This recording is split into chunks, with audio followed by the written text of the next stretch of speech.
itel A80 adalah sebuah HP murah terbarunya itel yang ingin menjawab pasar entry. Apakah HP ini menarik? Mari kita lakukan review dari itel A80 ini ya guys. HP ini memiliki spesifikasi sebagai berikut, menggunakan prosesor Uni SoC T603, RAM 4 GB, dan storage 128 GB eMMC. Dan apakah masih menarik? Mari kita bahas. Aspek pertama yang akan kita bahas dari sisi performance dari HP ini. Menurut kita untuk performance untuk penggunaan harian itu masih termasuk cukup smooth. Bahkan menurut kita ini mendapatkan upgrade signifikan dari generasi sebelumnya itel A70 yang kita temukan bahwa di itel A80 ini performance-nya tuh jauh lebih smooth daripada generasi sebelumnya. Untuk penggunaan harian masih termasuk cukup aman, untuk buka tutup aplikasi ya masih termasuk cukup aman. Meskipun memang kita tidak lihat HP ini memang tidak ditujukan untuk gaming. Secara AnTuTu benchmark sendiri masih tembus hingga 140 ribuan. Kemudian secara Geekbench 6 juga kalian bisa lihat skornya juga di layar kalian. Kemudian 3D Mark Wildlife Extreme Stress Test atau Slingshot Extreme nanti kita akan bandingkan. Kalian bisa lihat skornya juga di layar kalian. Kemudian PC Mark juga kalian bisa lihat skornya di layar kalian. Secara benchmark memang skor ini termasuk ya cukupan untuk kelas harganya. Bahkan untuk kelas harga 1,1-1,2 juta rupiah tuh sekarang banyak banget alternatif HP lain yang punya performance yang lebih kencang dari HP ini. Tapi menurut kita ini masih termasuk cukup aman untuk penggunaan harian ya guys. Dan untuk gaming sendiri kita coba ya untuk game 4G. Game Mobile Legends kalian bisa lihat settingnya dan rata-rata FPS-nya juga. Kemudian game PUBG Mobile kalian juga bisa lihat settingnya dan rata-rata FPS-nya juga. Kemudian game COD Mobile kalian bisa lihat settingnya dan juga rata-rata FPS-nya juga. Kemudian game Genshin Impact meskipun agak maksa sih, kita coba juga kan kalian bisa lihat settingnya dan rata-rata FPS-nya juga. Overall, kesimpulannya memang ini adalah HP yang memang tidak ditujukan untuk gaming, tapi hanya untuk penggunaan harian yang memang kalian mau punya HP dengan desain yang menarik ya guys.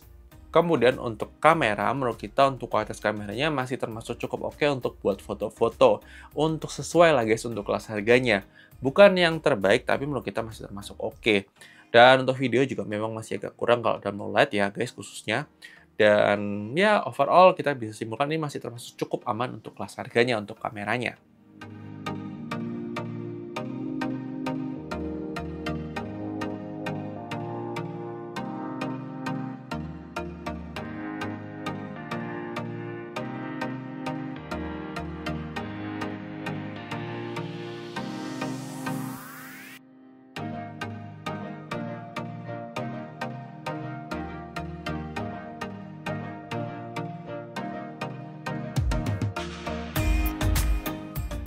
Guys, ini dia adalah sampel perekaman kamera depan dari itel A80 kalau kita gunakan buat perekaman video, dan ini dalam kondisi cahaya yang sangat terang ya. Ini sore hari dan skin tone kita memang pasti agak kuning ya, wajar guys untuk kelas harga segini. Tapi kita perlu apresiasi ya, langitnya masih nggak puder banget ya. Dia masih kadang-kadang wash out, masih wajar untuk kelas harga 1,1 juta rupiah. Kualitasnya sih termasuk lumayan guys. Tapi ya silakan tulis di kolom komentar ya guys. Oke, ini adalah sampel perekaman kamera belakang dari itel A80 kalau kita gunakan buat perekaman video. Kurang lebih seperti ini untuk kualitas kamera belakangnya. Tapi gimana menurut kalian? Untuk kelas harga segini masih cukup oke selama cahayanya terang ya.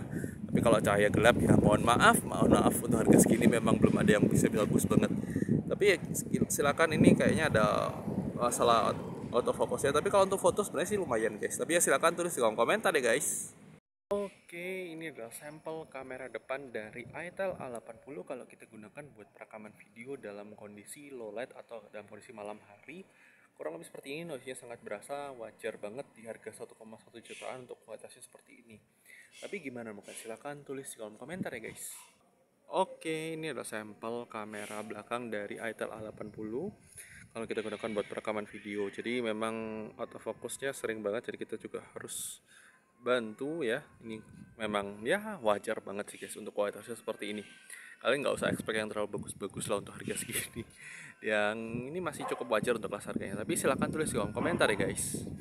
Kemudian dari sektor layar, kualitas layar IPS dengan resolusi HD+ dengan refresh rate yang lebih terjamin di 90 Hz meskipun secara setting kebuka 120 Hz tapi dia masih optimal di 90 Hz, itu masih termasuk lumayan oke, guys. Dipakai di bawah matahari ya masih cukup oke meskipun memang agak kesulitan kalau terik banget ya, guys. Tapi masih termasuk lumayan oke lah, guys. Dan ya kita tidak terlalu menemukan masalah. Untuk YouTube bisa sampai 720p HDR, ini suatu hal yang langka juga. Tapi kita sarankan untuk playback yang aman di 480p aja. Jadi kalau 720p itu agak berat ya guys. Terus untuk Netflix sayangnya masih di 540p ya guys. Jadi masih belum bisa 720p. Kemudian untuk speaker, kualitas single speakernya ya termasuk oke saja untuk kelas harganya. Kalian bisa dengarkan untuk sampel audio speakernya di video unboxing ya guys. Kemudian lanjut dari sektor baterai life, kualitas baterai 5000 mAh-nya ya termasuk cukupan untuk dipakai seharian pemakaian. Jadi termasuk cukup aman, tidak ada masalah selama penggunaan harian ya guys. Kemudian dari sektor charging sendiri, HP ini dibekali oleh charger 10 watt yang itu butuh waktu sekitar 2 jaman untuk full charge yang memang wajar karena kecepatan chargingnya hanya segitu ya guys. Kemudian dari sisi security sendiri, HP ini dibekali oleh side fingerprint scanner dan juga sudah ada face unlock-nya ya guys.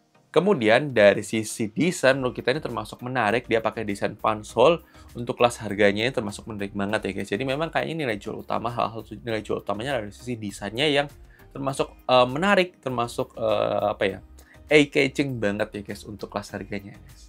Lanjut dari slot SIM card sendiri, HP ini dibekali oleh dual slot SIM card plus microSD slot, jadi sudah pasti aman banget. Kalian bisa ekspansi lagi tambah microSD ya guys. Kemudian dari sektor aplikasi zoom, belum support virtual background zoom. Memang wajar banget karena tidak ada di kelas harga yang sama punya support virtual background zoom ya guys.